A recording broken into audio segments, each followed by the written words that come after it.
අද හරිම ලස්සන දවසක්. වෙනද වගේම උදේම ඉරේලිය වැටිලා ගාඩන් එක හරි ලස්සනට පෙනුණා. ඒ වගේම උදේ පිපිලා තිබුණ මල් දැකලා පුදුම සතුටක් තමයි හිතට දැනුනේ. අද කියන්න යන්නේ වෙනස්ම කතාවක්. ගොඩාක් අය අහලා තිබුණා මගෙන් තාරුකා මල් ගැන. ඉතින් වීඩියෝ එකේ අවසානෙට මම ඒ ගැන විස්තර ඔයාලට කියන්නම්. අද වැඩ ටික පටන් ගන්න කලින් අපි එහෙනම් චුට්ටක් ගාඩන් එකේ ඇවිදලා ඉමුකෝ. ලස්සනයි නේද? ඉතින් අද ඉස්සෙල්ලම කියන්න යන්නේ මැරිච්ච මුලකට අලුත් විදියකට පණ පොවපු කතාවක් ගැන. ඉතින් එහෙනම් ඉස්සෙල්ලම අපි මේක බලමුකෝ. ඉතින් මේක අහම්බයක්. අපේ හස්බන්ඩ්ට හම්බ වෙලා තියෙනවා මෙන්න මේ වගේ ලස්සන මුලක්. ඉතින් එයාට මේ වෙලාවේ මතකෙට ඇවිත් තියෙන මාව. මොකද මම මේ වගේ දේවල් වලට ගොඩක් කැමතිනේ. ඉතින් ඒ නිසා එයා මට මේක ගෙදරට ගෙනත් දුන්නා. ඊට පස්සේ මම මේක හොඳට සෝදලා වේලෙන්න තියලා වැලි කොලයකින් කපාගෙන මෙන්න මේ විදිහට ලස්සනට හදාගත්තා. ඊට පස්සේ මම මේක ලස්සනට පේන්ට් කරගත්තා. ඉතින් මේකෙන් මගේ ගාඩන් එකට අමුතු ලස්සනක් එකතු වුණා. මේක පේන්ට් කරගන්න මට සෑහෙන මහන්සියක් දරන්න වුණා. ඒ වගේම ලොකු කාල වේලාවක් මට මේකට වෙන් කරන්න සිද්ධ වුණා. ඉතින් අද වීඩියෝ එක අරගෙන එන්නේ වීඩියෝ දෙක තුනක එකතුවක් විදියට. මොකද මේ වැඩෙත් එක්ක දවසෙන් වරුවක්ම නිකම්ම ගෙවිලා ගියා. ඉතින් ඒක වෙලාව යනවා කියලා දැනුණවත් නැහැ. මොකද මේ වැඩේට තියෙන ආසාව නිසාම කොච්චර කාල වේලාව ගියත් මම ඒ වැඩේ හරි ලස්සනට ඉවර කරන්න බැලුවා. මේ වගේ වැඩවලට මම පොඩි කාලේ ඉඳලම හරිම ආසයි. ඉතින් මට කාලයක් තිබුණා මේ වගේ වැඩ මගේ ඇරිලා ගියපු. මෙතෝ චූටි කාලේ මට ගාඩනින් වැඩවලට වෙලාව තිබුණේ නැහැ. ඉතින් ඇත්තටම මේ ළඟකදී තමයි මම මේ මගේ ගාඩන් එක ලස්සන කරන වැඩේ පටන් ගත්තේ. මම ගොඩක් ආසයි නිදහසට. ඒ වගේම ස්වභාව ධර්මයත් එක්ක ජීවත් වෙන එක ඒක වෙනමම රහක්. මොකද මම පරිසරයට ගොඩක් ආසයි. ඒ වගේම ආදරේ. ඔන්න බලන්නකෝ එහෙනම් කතාවෙන් කොහොම හරි මේ වැඩෙත් ඉවර වුණා. අවසානයේදී මම මේක මෙන්න මේ විදියට වේලෙන්න තිබ්බා. අවුව වැටිලා හොඳට මේ තින්ත ටික වේලිලා ඉවර වුණාට පස්සේ මම අලුත් වැඩක් පටන් ගත්තා. මට හම්බ වුණා ප්ලාන්ට් නර්සරි එකකදී මෙන්න මේ වගේ ලස්සන විසිතුරු පැල ටිකක්. මේක මට හිතුණා අර මුලේ අතුවල රඳවන්න. ඒක හරිම ලස්සනට දකින්න පුළුවන් වුණා අවසානයේදී මෙන්න මේ විදියට. බලන්නකෝ මුලක් උනත් අත්තක් බවට පරිවර්තනය කළා. මම ඒකේ මෙන්න මේ විදියට මේ විසිතුරු පැල ටික රැඳෙව්වා.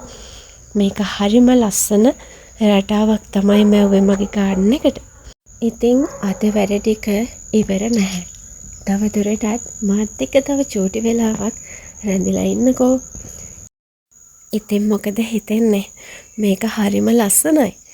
උදේම ගාඩන් එකට ඇවිත් මෙතෙන්ට ආවට පස්සේ සුරංගනා ලෝකෙක අතරමං වෙනවා වගේ හැඟීමක් එනවා.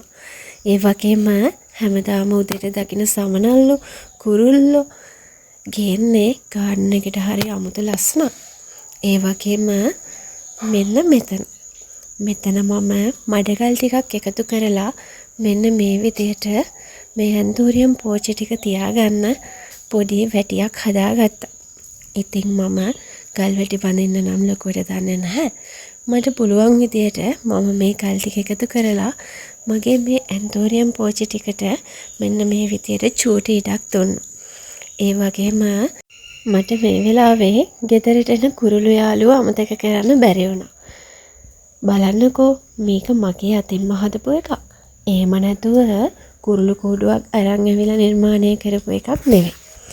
මේකේ ඉතින් කුරුල්ලෝ ඉඳීද ඒ විදිහ කියන්න මම දන්නේ නැහැ.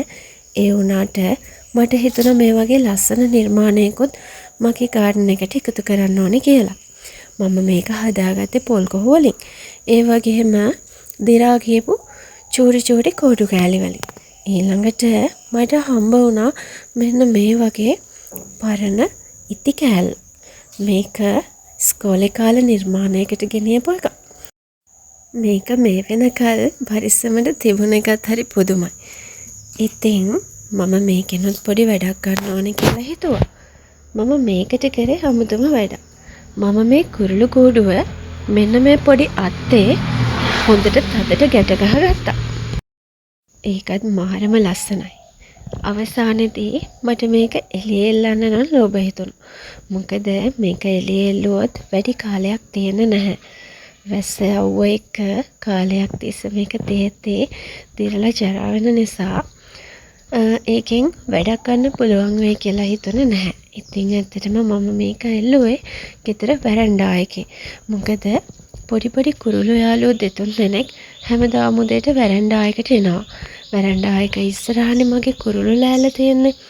ඒක නිසා මම ඒක වැරන්ඩා එකෙන් එල්ලගත්තා.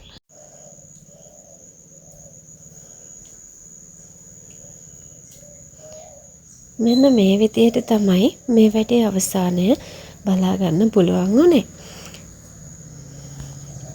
ඔන්න බලන්නකෝ, ඒක වෙනමම ලස්සනයි.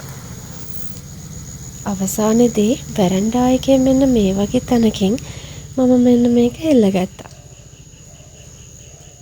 ඉතින් සමහර විටක කවදා හරි දවසක මගේ කුරුළු යාළුවන්ට හිතුනොත් අපේ ගෙදර පදිංචියට ඒවි.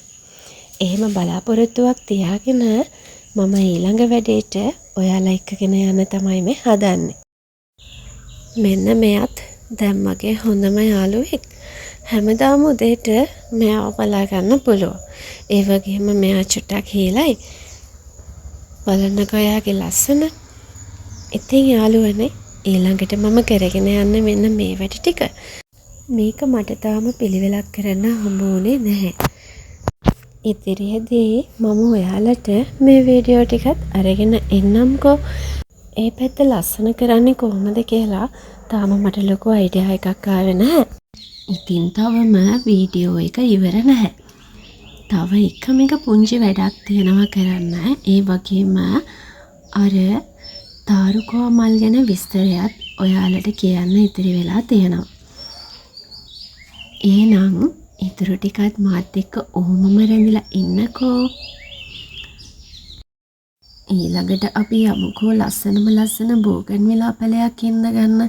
පූජ්‍ය යට මෙන්න මේ වගේ පරණ කිරිහට්ටියක කෑලි ටිකක් දාලා ඊට පස්සේ කොම්පෝස්ට් පසුයි ඒ වගේම වැලි කොටස් එකකුයි කොම්පෝස්ට් කොටස් එකකුයි කොහොබත් කොටස් එකකුයි මිශ්‍ර කරලා මම බෝගන්විලා පැලේට මාධ්‍ය හදාගත්තා.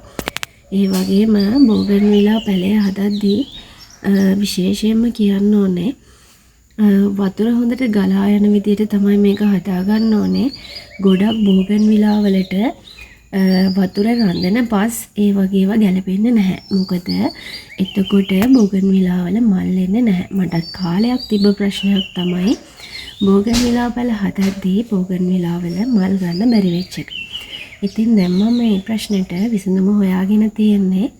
සාමාන්‍යයෙන් වතුර රඳන්නේ නැති පසක තමයි බෝගන්විලා පැලේ ඉඳ ගන්න ඕනේ. ඊට පස්සේ අපිට ලේසියෙන්ම බෝගන්විලා වලින් මල් ලබා ගන්න පුළුවන්.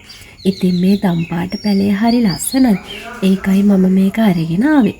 ඒ වගේම බෝගන්විලා වලට හොඳින් හිරු එළිය වැටෙන තැනක් ඕනේ. ඉතින් මට ගාඩන් එකේ හොඳින් හිරු එළිය වැටෙන තැනක් හොයාගන්න බැරි වුණා. ටිකක් වැඩි ආලෝකයක් තියෙන තැනක්. මම ඒකට යොදාගත්තේ රෝලඩෝ එකේ උඩ කොටස.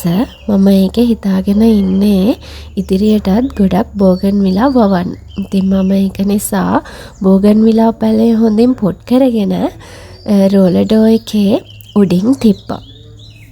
දැන් මම ඔයාලට කියන්න යන්නේ තාරුකා මල් ගැන. ඉතින් යාළුවනේ, ඊළඟ වීඩියෝ එකේදී මම ඔයාලට මගේ WhatsApp නම්බර් එකක් ඉදිරිපත් කරන්නම්. ඔයාලට තාරුකා මල් බීජ අවශ්‍ය නම් මගේ WhatsApp නම්බර් එකෙන් ඔයාලට ඉල්ලගන්න පුළුවන්. මුදල් අය කිරීමක් නැහැ. මම මගේ යාළුවන්ට මුලින්ම 5 දෙනෙකුට තමයි තාරුකා මල් බීජ ලබා දෙන්න හිතාගෙන ඉන්නේ. පහුවෙලා මම අනිත් අයටත් අනිවාර්යෙන්ම දෙන්නම්. මේ වෙලාවේ මගේ ගාව ලොකු ප්‍රමාණයක් නැහැ. මේ ඉතින් මම කිරිවේර වඳින්න ගියපු හැටි පොය දවසේ. ඉතින් ආයේ ලස්සන වීඩියෝ එකක් අරගෙන එනකම් සතුටින් පරිස්සමින් ඉන්න. සරණයි.